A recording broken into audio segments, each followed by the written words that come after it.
Vous en avez pas marre de vous faire casser le fiac par ça ou par ça? Alors oui, ça fait un peu peur, oui c'est compliqué, mais regardez cette vidéo et vous allez comprendre. Déjà pour spawn au trial, vous devez avoir débloqué l'origine de Mini Tirsa. Comment? Ne vous inquiétez pas, la vidéo va sortir. Bref, sélectionnez-la et lancez votre partie. Dès que vous y arriverez, avancez et dépassez la porte. Pour la première épreuve, il s'agit de lumière qui se déchaîne sur vous avec un timing irrégulier, alors bloquez au bon moment. Tu peux te mettre ici, ça sera un tout petit peu plus simple.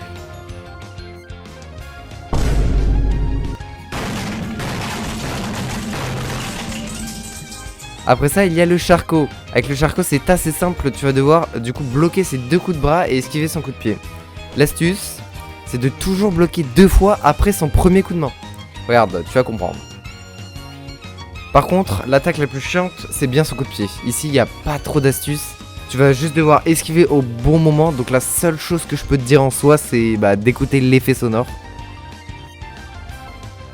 Le golem lui est un tout petit peu plus compliqué, mais ça reste la même chose. Le golem lui a 3 attaques, son coup de pied, son coup de bras, son laser et son attaque de toupie là. Pour ce coup de bras, tu vas devoir esquiver en t'aidant du bruit sonore comme le coup de pied du charcot, et bien évidemment du visuel. L'attaque avec son pied, c'est bloquable mais aussi esquivable. Perso, je préfère esquiver. Le laser est vraiment compliqué, surtout en termes de timing. Vous allez donc devoir du coup esquiver au bon moment. Et pour ça, attendez vraiment jusqu'à la fin et esquivez. Cette dernière attaque, ça toupie. Vous avez juste à courir en attendant que ça se finisse. Le croco.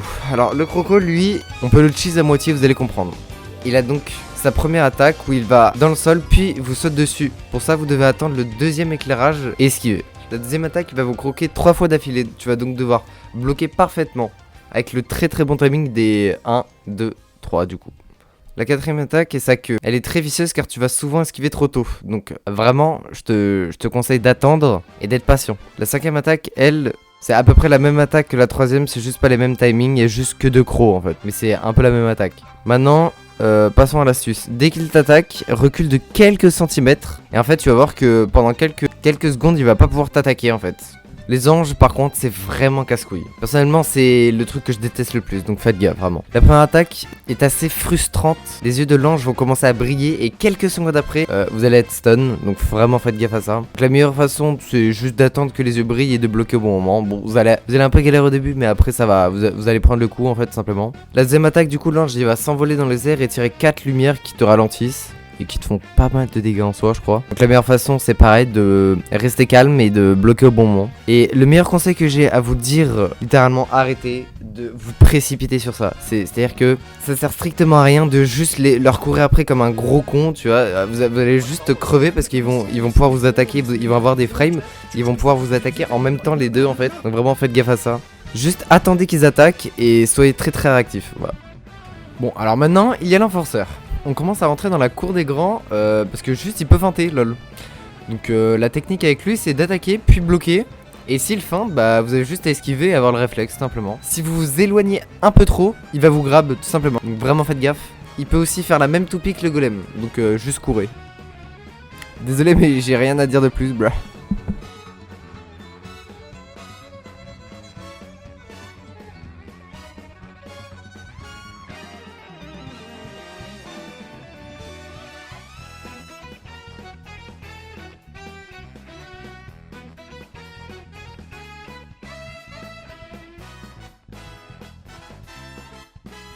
Le stickman.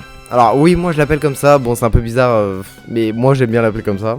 Je pense que c'est dans le trial le truc le plus simple, même plus simple qu'un charcot, voilà. Je vous expliquer pourquoi, parce que littéralement toutes ces attaques sont esquivables, c'est-à-dire qu'il n'y a pas besoin de se casser la tête ou de savoir bien esquiver, bien bloquer etc. Moi dans le tuto je bloque quelques coups etc pour aller plus vite.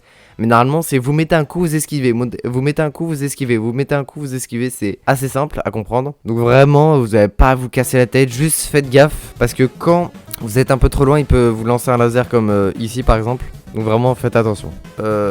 Après le stickman du coup il va avoir encore une épreuve de lumière sauf que là ça va être extrêmement rapide donc faites attention parce que ça va spammer. Donc la dernière épreuve du coup il y a un charcot. Donc là c'est un charcot noir, on appelle ça un charcot alpha. Les lumières du début que vous avez bloquées au début là, au tout début de l'épreuve ça va être pareil pendant le charcot. Donc c'est pour ça que là moi je vous ai mis un truc, enfin je vous ai mis comment j'ai fait. Et faites exactement comment, c'est-à-dire ne vous précipitez pas à l'attaquer en fait. Vraiment bloquez, c'est-à-dire que vous bloquez les premières lumières lumière, vous mettez un coup. Vous attendez qu'ils attaquent, parce qu'il va toujours attaquer avec ses mains normalement, ou peut-être avec son pied, donc faites gaffe, mais souvent c'est avec ses mains. Donc vous bloquez les lumières, vous bloquez ses mains, et juste après ça, vous rebloquez les lumières. Normalement il va avoir... son coup de pied, et si vous avez esquivé le coup de pied, normalement c'est bon. Donc voilà, vraiment ne vous précipitez absolument pas, parce que si vous esquivez pas le coup de pied, je pense que si vous êtes débutant vous mourrez instantanément, parce qu'il a une attaque, comme je vous ai dit, qui va vous... Bah en fait je vous ai pas dit, mais en mode il a une attaque qui va se téléporter littéralement derrière vous en invisible, et qui va vous faire un midlife, même plus. Donc vraiment juste attendez le bon moment pour esquiver son putain de coup de pied, les gars. Vous esquivez son coup de pied, c'est bon, parce qu'après vous avez juste à bloquer les lumières. Et c'est assez simple, et les coups de main aussi, donc vraiment, vous pouvez y arriver sans de stress. Bref, et voilà, donc vous avez réussi le Trail of One. Donc normalement, après cette vidéo, vous avez réussi le Trail of One. Donc voilà, merci d'avoir regardé cette vidéo. Mettez un like, ou sinon, tu finiras comme lui. Et au revoir, bisous bisous.